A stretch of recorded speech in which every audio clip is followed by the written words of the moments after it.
Dr. Constantinos is one of our vascular surgeons at Michigan in Midland. And this is a presentation that is born out of a question that he had, I think, as an anecdotal experience of really seeing the intersection of rurality and disparities in patients' presentations and outcomes in Michigan Health. And experiencing that firsthand, I can say, having worked up there with him, at times I've experienced it myself. So I think this is a great example of what our collaborative can do when you guys have a question, and appreciate Dr. Constantinos and and then also Grace, who's not able to be here to present, being willing to present this analysis. So Dr. Constantino, I'll have you take over, and you can let Rebecca know when you want to move forward. Nice to meet you. Nice to be here tonight. Thank you, Dr. Osborne. I have to give credit to our nurse practitioner, Grace Djapri, because she had the original idea to study rural-urban disparities, particularly in outcomes in lower extremity bypasses. It is a very difficult project to undertake because it is difficult to define rural and urban. And like Dr. Nerens mentioned, there are so many confounding variables.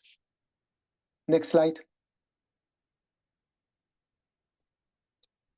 So this is the definition of healthy people 2030.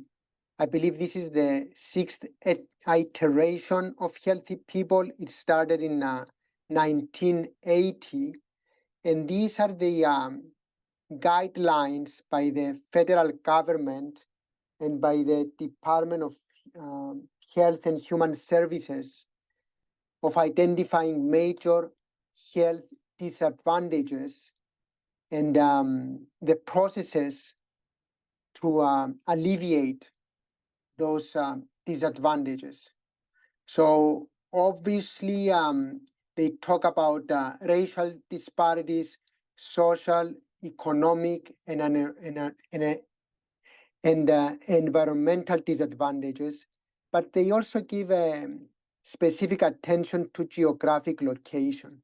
And as we move through the slides, we'll see why. Next slide. So the Healthy People 2030 addressed defined health inequities that may reflect injustice. And they talk about powerless, lack of access to well-paying jobs, quality education and housing, safe environments, and healthcare, which are all challenges faced by our rural populations. Next slide. There are 8 federal definitions of what constitutes rural. One of the most common one used is by the United States Census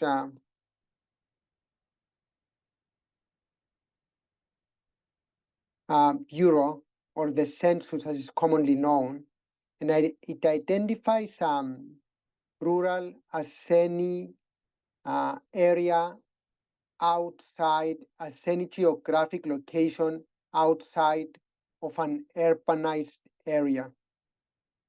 Next slide.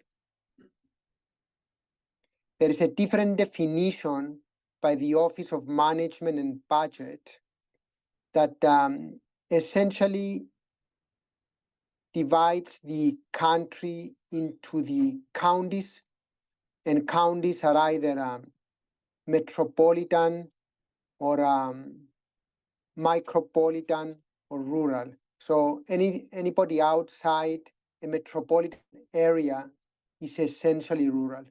Next slide. There are challenges with both those definitions because the census overcounts and the Office of Management and Budget undercounts the rural population. Next slide. So the Economic Research Services of the United States Department of Agriculture came up with a different definition that they call the rural urban commuting area. And this classifies the rural and urban population according to population density, urbanization, and daily commuting. So they give 10 codes from 1 to 10, and the higher the code, the higher the level of rurality. Next slide.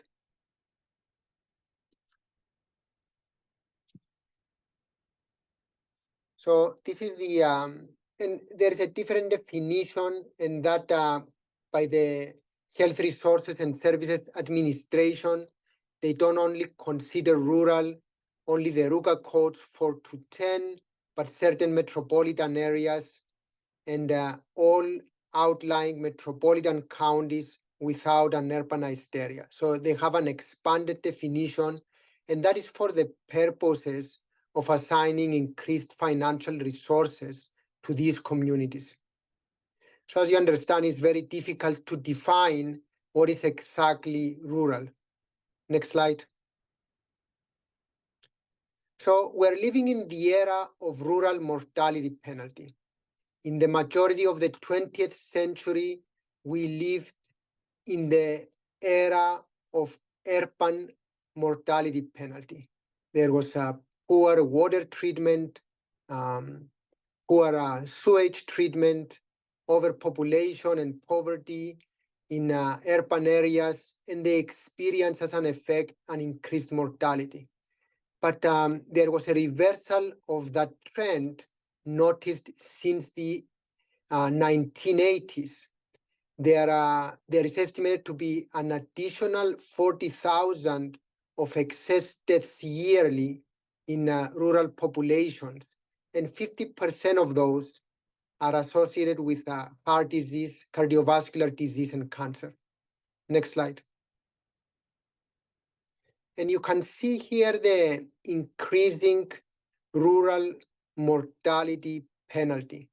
So it is observed since you can see from in the last 25 years, this discrepancy between rural and urban excess deaths is getting wider.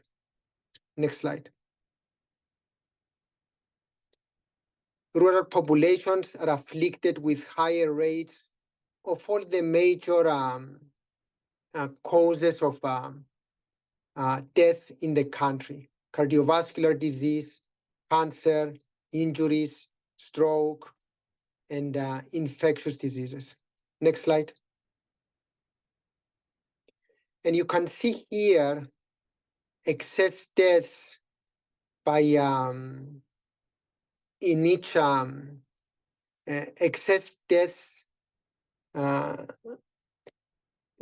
the number of excess deaths increases with increased rurality. The smaller communities are on the left, the more rural communities, and you can see the disparity in all major causes of death. Next slide. As of 2019, rural populations experience loss of 3.5 years. They die 3.5 years earlier, both males and females, than their urban counterparts. Next slide. So these are the challenges that explained the rural mortality penalty. They have a higher degrees of smoking, higher degrees of drinking, they have higher degrees of obesity, less exercise, and even and less exercise. Next slide. So again, the rural populations face increased incidence of all the major diseases that contribute to increased mortality. Next slide.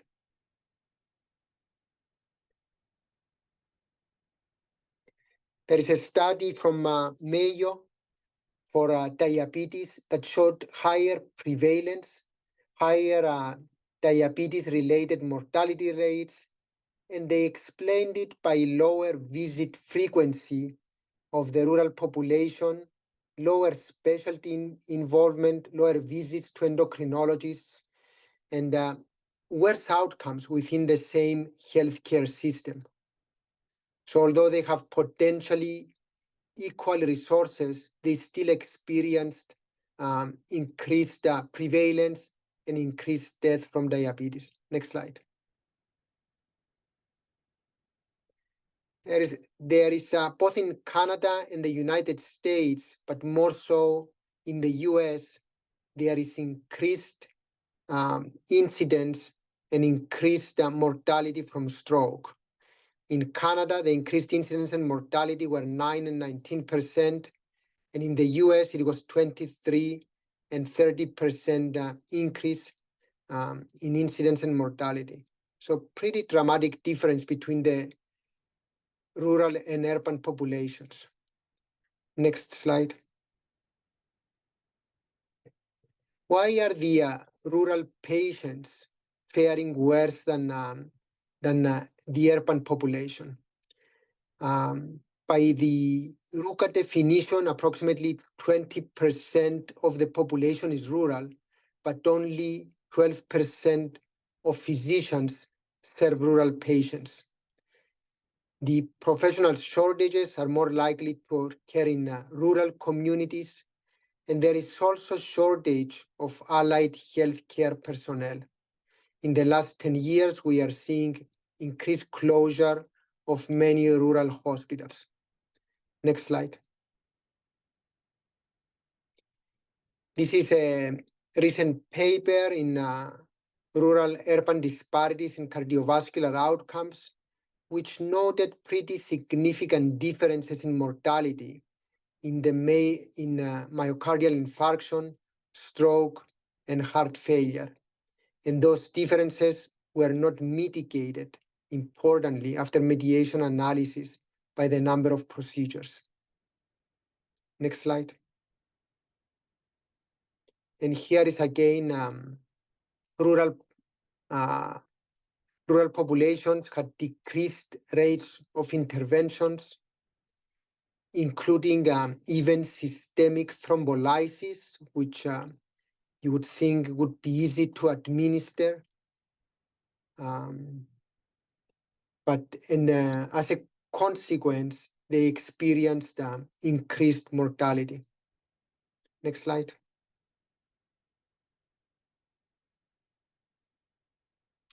This is a paper about primary amputations. That's from the University of West Virginia. They basically looked at primary amputations, and they defined it as patients undergoing amputations without prior attempt at revascularizations. There was increased incidence in rural populations that was observed only in non-white patients. Next slide. So these are the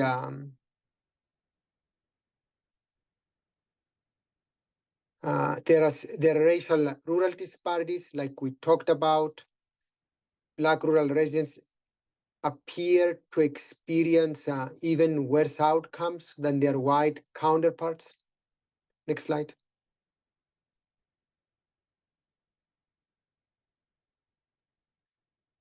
So they identified, this is a paper from 2017, and they identified the risk factors for increased death rates in rural populations. And the risk factors seem to differ depending on race. Next slide.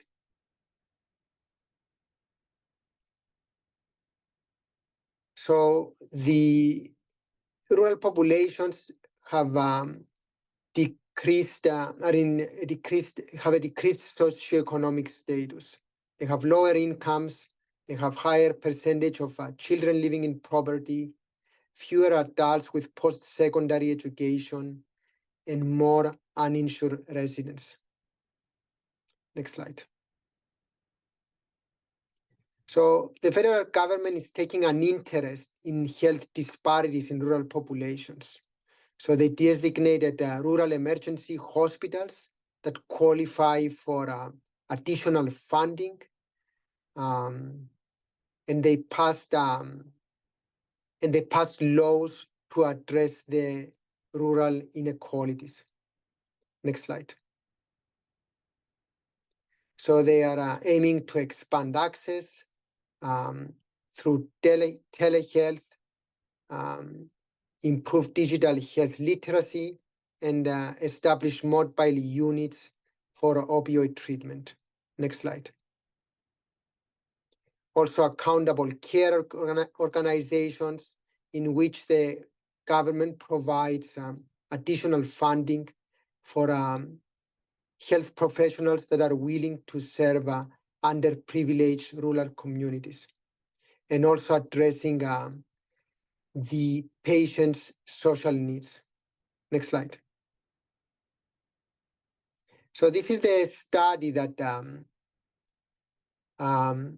Grace spearheaded. There was, and this study looked at lower extremity bypass outcomes. Although we observed a 30-day difference in mortality in univariate analysis, there was no difference in multivariate analysis. Jeremy was kind to look at the data again based on RUCA definition of rurality. And when we divided populations based on rurality between 1 to 4, 5 to 6, and 7 and greater, in the more rural population, there was a trend towards increased mortality and increased major adverse cardiovascular events that still did not reach statistical significance. Next slide.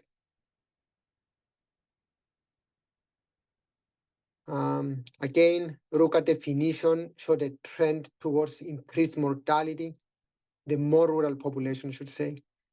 Next slide.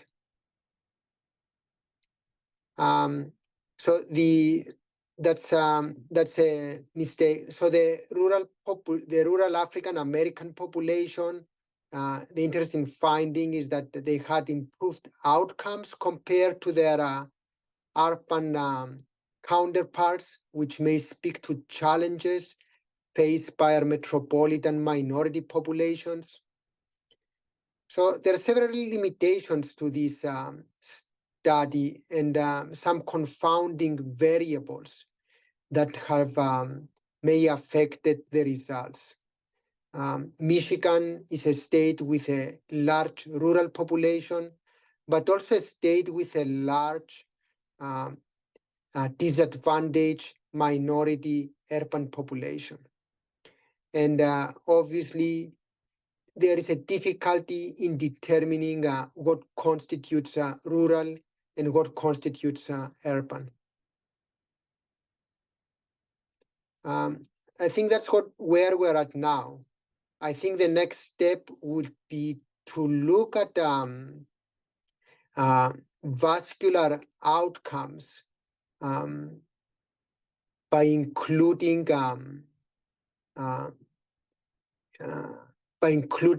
but looking at racial as well as racial outcomes in both rural and urban populations because of the unique Michigan population. It may be worth looking at disadvantages, at worse outcomes by our minority populations.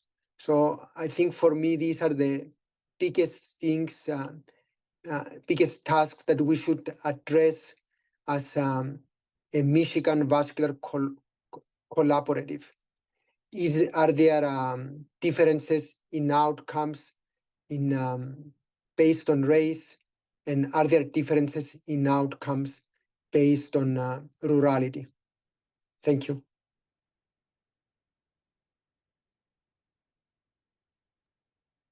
Thank you, Dr. Constantinos.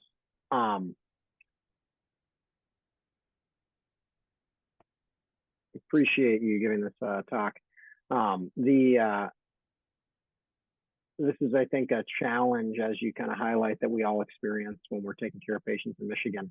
I think as we explore it in the States, a good example of how we can anecdotally kind of identify these concerns and then start to use our data to understand it more.